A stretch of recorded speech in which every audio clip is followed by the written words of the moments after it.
Welcome to Behind the Numbers. Today, we're looking at how AI can be put to work in audit and the best ways to regulate it.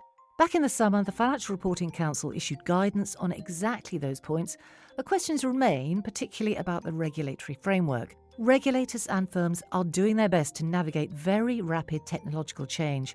But what still needs to happen to make sure that guidance is fit for purpose for firms of all sizes, and crucially, that it stays that way? You probably started with a really big hype curve of AI is going to come in and it's going to take everyone's job, and it's going to do an audit at a click of a button. I think we're probably now getting a bit more realistic about what it can do. I think there are so many user cases for AI, and the idea that you need to go to that nth level of using it in the most complex situation doesn't need to be the case. There are ways that firms are developing their own internal chatbots and things like that. They can help with whether it's research, whether it's summarization.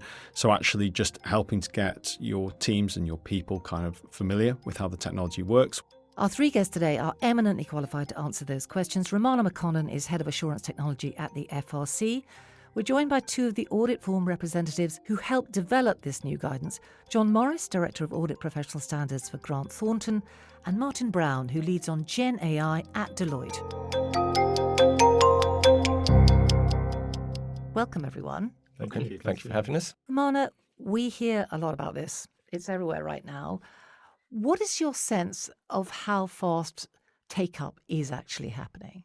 We've been hearing about this for years now, and it is quite hard, I think, to get a sense from the outside of how much of that kind of discussion and hype has actually been implemented on the ground. And we as a regulator, in fact, have that same question in some respects. And that's why having colleagues like John and Martin on our working group who sort of very openly and collaboratively share what they're doing and have really constructive conversations with us is a really useful resource for us in terms of letting us know what's happening. But in answer to your question, I would say AI is now being used on audits. To give a bit more detail on that, it might be helpful to talk about different kinds of AI. So you have sort of traditional machine learning, generative AI, and in the future, agentic AI. I would say machine learning and Gen AI are being used today to some extent. I'm not sure everyone would know what agentic AI is. Sure. Feel free to jump in. You guys are the ones actually sort of building it and implementing it. But my sense is that agentic AI is an AI system which is used to somewhat autonomously pursue a task or a goal. Okay. With Gen AI, a human prompts it, gets an output, and then takes it and uses it. With agentic AI, you can kind of give it a task, and it can decide to some extent how it wants to do that. And that's what's coming down the road? Indeed, quite quickly. But in terms of take-up, I mean, as you say, it's in use. The bigger firms, your firms, obviously, you're adopting this. What about further down the profession? So we do see smaller firms using AI, often by working with third-party technology providers. So they're not really building it in-house necessarily, but they're buying it in, which is a good thing. That's a really useful dynamic for the market, the presence of those third-party providers. But it does come with some extra sort of questions or I don't want to say challenges, but things to consider, I would say, for those firms. So off-the-shelf solutions, yes. I mean, I want to get into the ins and outs of that because, as you say, there's some points there. But just to cover this first point off, the tipping point for adoption, I mean, beyond cost, what is your sense that is? I would say, and this is just my sense, I don't think AI has yet transformed audit, but it is definitely being used and definitely has the potential to transform it, potentially in the near future. Does that chime with what you both feel? I mean, you've been looking closely at this. Yeah, I think so. I think it's probably understanding what AI is, and you probably started with a really big hype curve of AI is going to come in and it's going to take everyone's jobs. Yeah, and lots of anxiety. And it's going to do an audit at a click of a button. I think we're probably now getting a bit more realistic about what it can do. And I think one of the key things for me is understanding what really AI is. I think I had to go through a bit of a learning curve thinking about what it's doing. It's not like traditional technology where it's sort of got a set of rules and parameters and it follows it the same way every single time.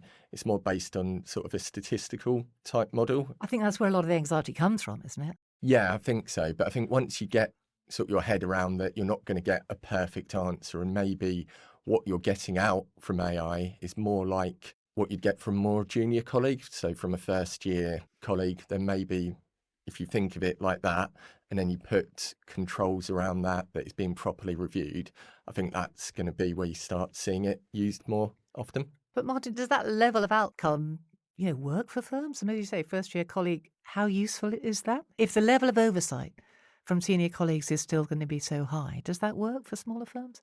I think there's still efficiencies to be had with the use of AI. I think it is that assistant to preparer is how we're looking at it at the moment. So, there's a lot of user cases where actually, whether it is helping with research, whether it's helping with extraction from documents, still with that human oversight, actually there are benefits.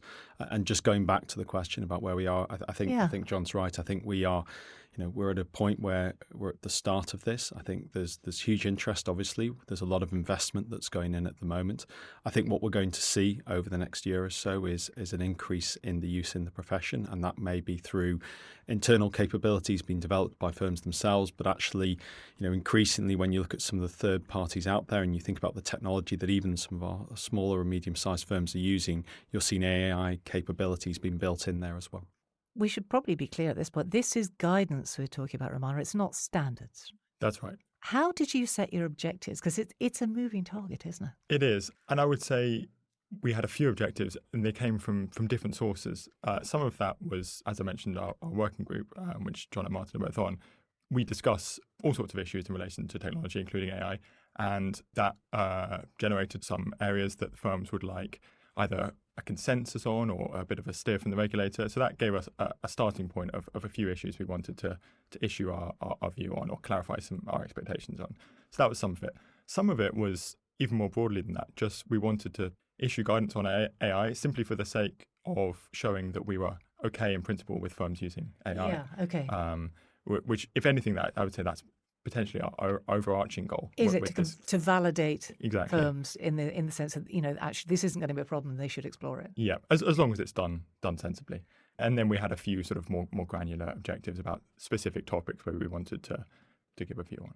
We keep using this term fast moving, but it's almost inescapable, isn't it? The other thing that kind of occurs to me is that the terminology, that just keeps on coming, doesn't it? More, you get across it and then there's more. I came across two I didn't understand the other day: black box and explainability. Martin, tell me, what do they mean? When I think about black box, I suppose I think about it's something where the tool or machine is doing a task and it's understanding how that's working and being able to see how that is working under the lid. So the code that's being used, the methodologies that have been used, it may be involved in a calculation, but actually can we see how it's getting to that end point?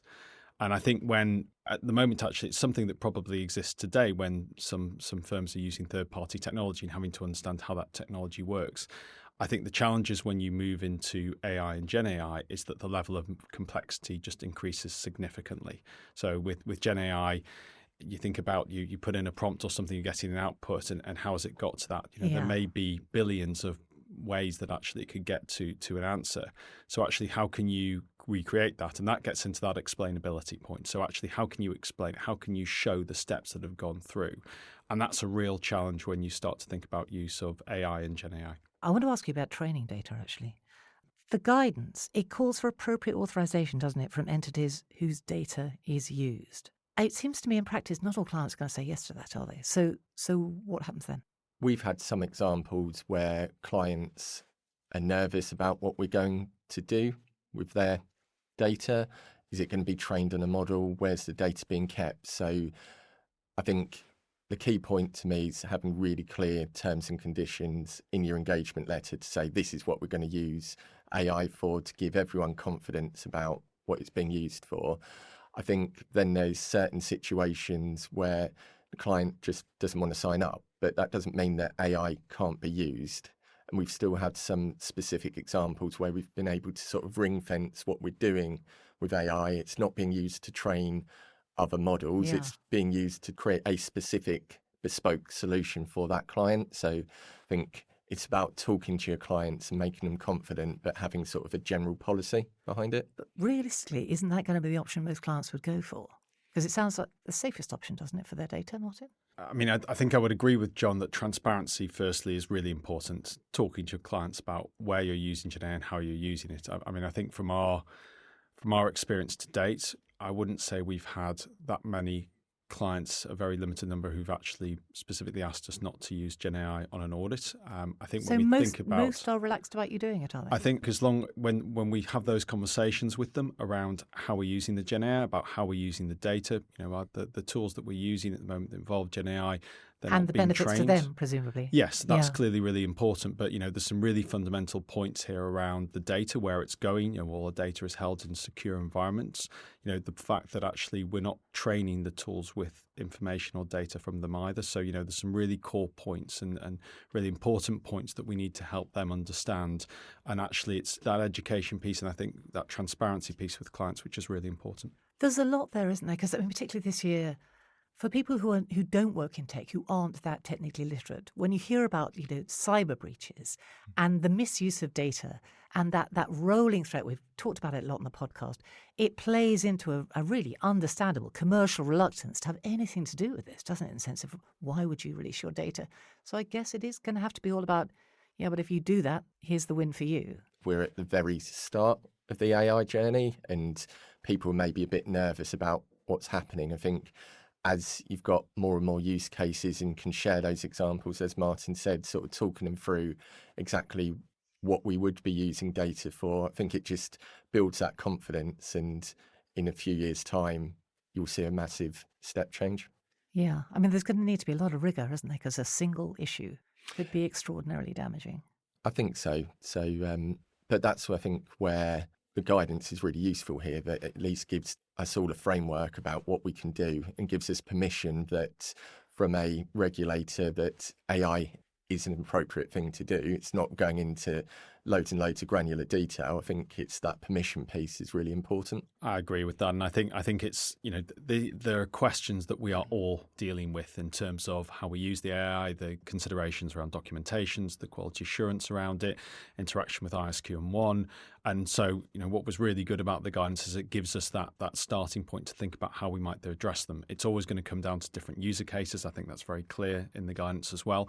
But actually starting to think about how you approach approving tools within a firm, how you might do that, what that balance is between what's expected from the central functions of a firm versus what engagement teams are expected to do. I think it's a really good starting point for us actually in terms of how we start to approach these questions. So it's building industry confidence. Hopefully. Yeah, that's one of our objectives for sure. So we all talked a bit about smaller firms earlier and the fact that they are going to obviously reach for off-the-shelf solutions, no option but to do that. Going back to the guidance, Ramana, significant professional judgment was required, I'm quoting here, to calibrate how much weight each routine should contribute to a journal entry being identified as riskier. Now, I looked at that and I thought, how can auditors be comfortable with that? Because obviously, how much do they know about the AI tool to apply that professional judgment in a real way? The first thing I would say to that is that kind of judgment has been going on for years. Long before AI was a potential way of testing journals, they would combine different data analytics routines and they would have to weight them accordingly, have a threshold for following things up and things like that. So that's just an audit judgment, that's professional judgment. But didn't they have a clearer sense of where the data was coming from? So sure. So now some of those routines may be leveraging machine learning, and that does require at least a sort of high-level conceptual understanding of what it's doing. But I think more importantly than that is the understanding of how it's performed in testing. If you know, not to a sort of extraordinarily granular degree, but if you know that it's been this level of predictively powerful at finding frauds compared to this other procedure, then you can have an informed judgment of how to weight them without knowing all of the programming and computer science that's gone into designing the machine learning algorithm.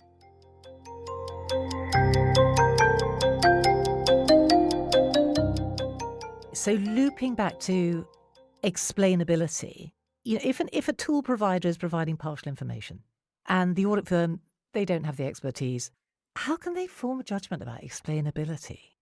The risk of inconsistency. All those things feel very intangible. First thing I'd say about explainability, which would apply to both tools built in-house or third-party tools, is that I think traditional sort of computer programs where you've coded them on a line-by-line basis, you could, if you wanted to, always go in and understand exactly why a computer program had done something.